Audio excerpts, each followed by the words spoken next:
This is Sarah Katsabe.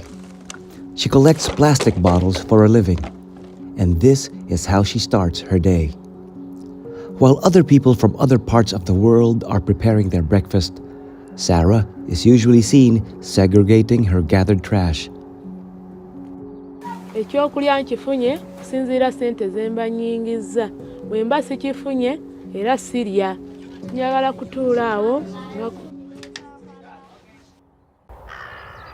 Visiting Sarah's small village in Kampala, Uganda, it's noticeable how their living areas vary in sizes and with the materials used. A typical house that you'll see in this area, they come in different sizes and different units. There's what we call a business class. Business class is actually something like this. It's made of stone and cement, so they pay rent. Those who can afford can pay this much rent. There's an economy, which we say here, and this is it. It's actually made of mud and timber, wood, and this is what Sarah can afford. And this is where Sarah lives. To say that the house is crammed is an understatement, and to see where they cook their food, one only needs to turn around. Oh, here! Oh, so it's, that's your stove? Yeah. When asked about how many times they eat a day, Once. once, you eat once. And when? Yes. Only supper.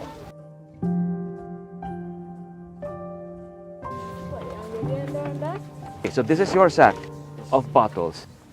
So Sarah, how many days would you need to fill up a sack like this? And this will be how many kilos? Should be. So 7 kilos times 2, these would be 14 kilos. If you sell 14 kilos, how much would that be in shillings? So in dollars, that would be about $1.50, $1.60.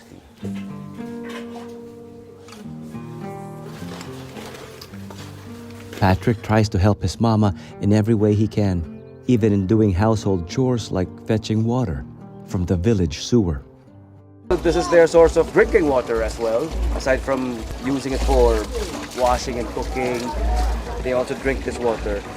It's water coming from the sewers, and it's liquid gold to them. This murky water obviously isn't clean. Boiling it is their only viable solution to make it safe to drink. The irony of living in poverty while residing in Kampala, Uganda's capital city, couldn't be more pronounced by Sarah's plight. In Uganda, 41% of the population live less than $1.90 a day, or roughly 100 pesos a day. Nearly 50% of children in Uganda do not finish primary school. And almost half of the total population in Uganda is under the age of 15, making it one of the youngest populations in the world.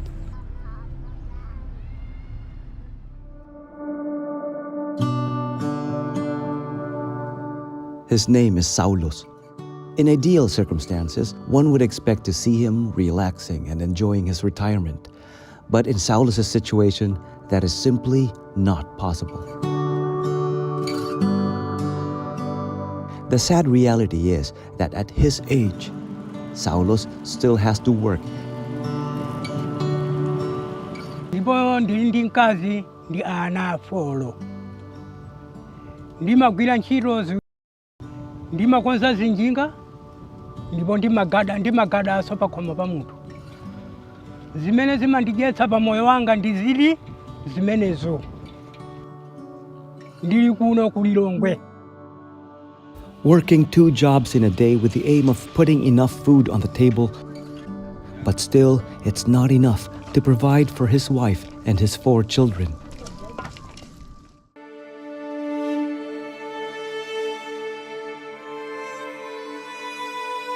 And as the drought and famine worsen in Malawi, the number of people projected to face hunger in the country this year has increased to 4.4 million from 3.9 million last year. According to studies conducted by the World Bank, Malawi is the 4th poorest country in the world, with 70% of its people living on less than $1.90 a day, or roughly 100 pesos a day. Pretty much the same average wage rate that you'll see in Uganda.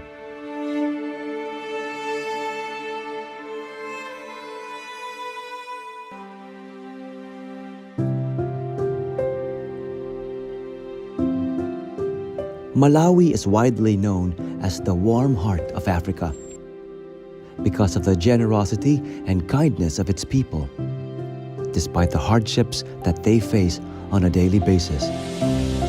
And it's especially heartwarming when much needed help and support come their way. Together with Saulus and Sarah, thousands from different parts of Africa have benefited from the recently concluded Care for Humanity event.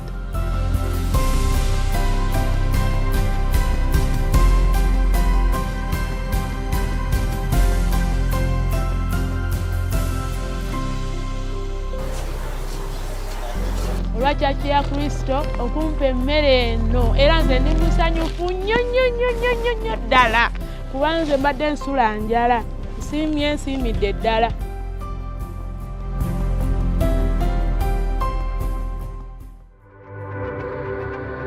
The event was just one of the many efforts of the Iglesia Ni Cristo in helping and in reaching out to people in need in more than 40 countries in Africa and its neighboring regions.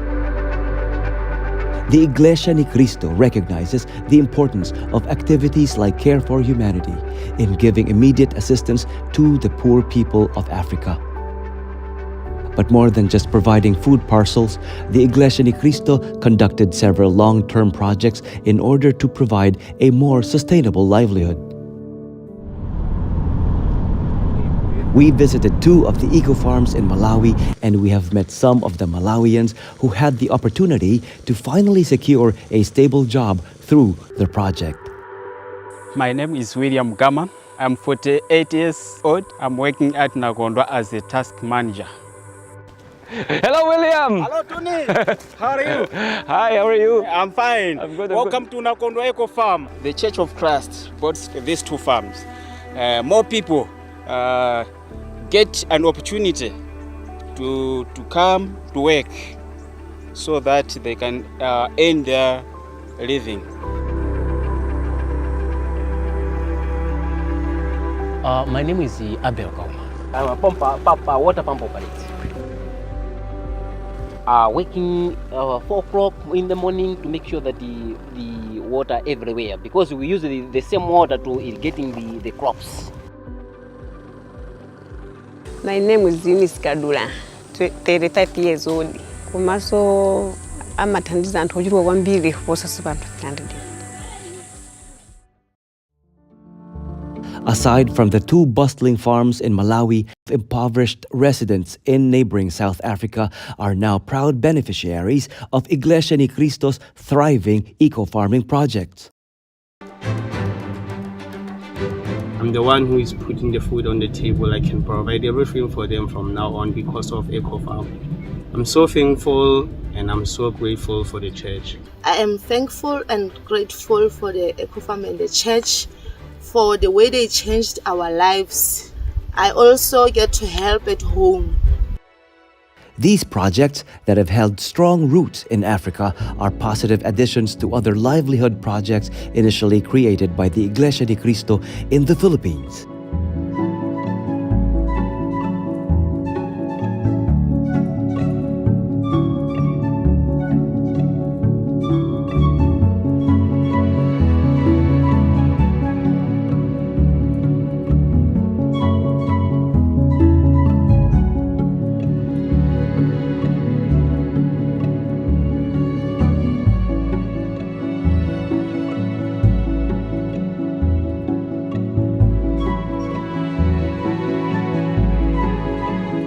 And in Canada. Aside from our eco-farming projects, a great number of citizens are now benefiting from the garment factory of Iglesia Ni Cristo.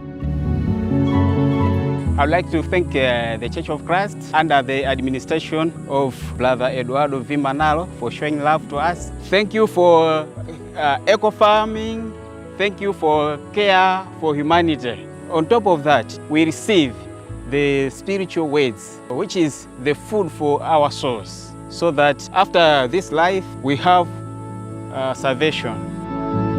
Many who have been introduced to the Church of Christ immediately felt its love and concern, but also joined primarily because of what was taught to them.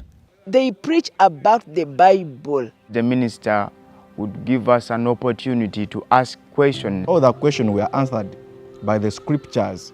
So I got to understand that really this is the true church. I'm so happy that now we talk to our God and we know that the true God is God the Father. I am fully a member of the Church of Christ, and now I have joined that body that will truly be saved come Judgment Day. Thank you, Brother Eduardo V. Manalo, for the ministers you've sent to us. We really appreciate, because they are doing a very good job. They are really changing our lives. I'm very, very happy to worship our only true God, who is our Father in heaven. We have the hope that whatever we have in this world, whatever the problems we face in this world, we have our God on our side. And for each passing day, we witness the Church of Christ's phenomenal growth.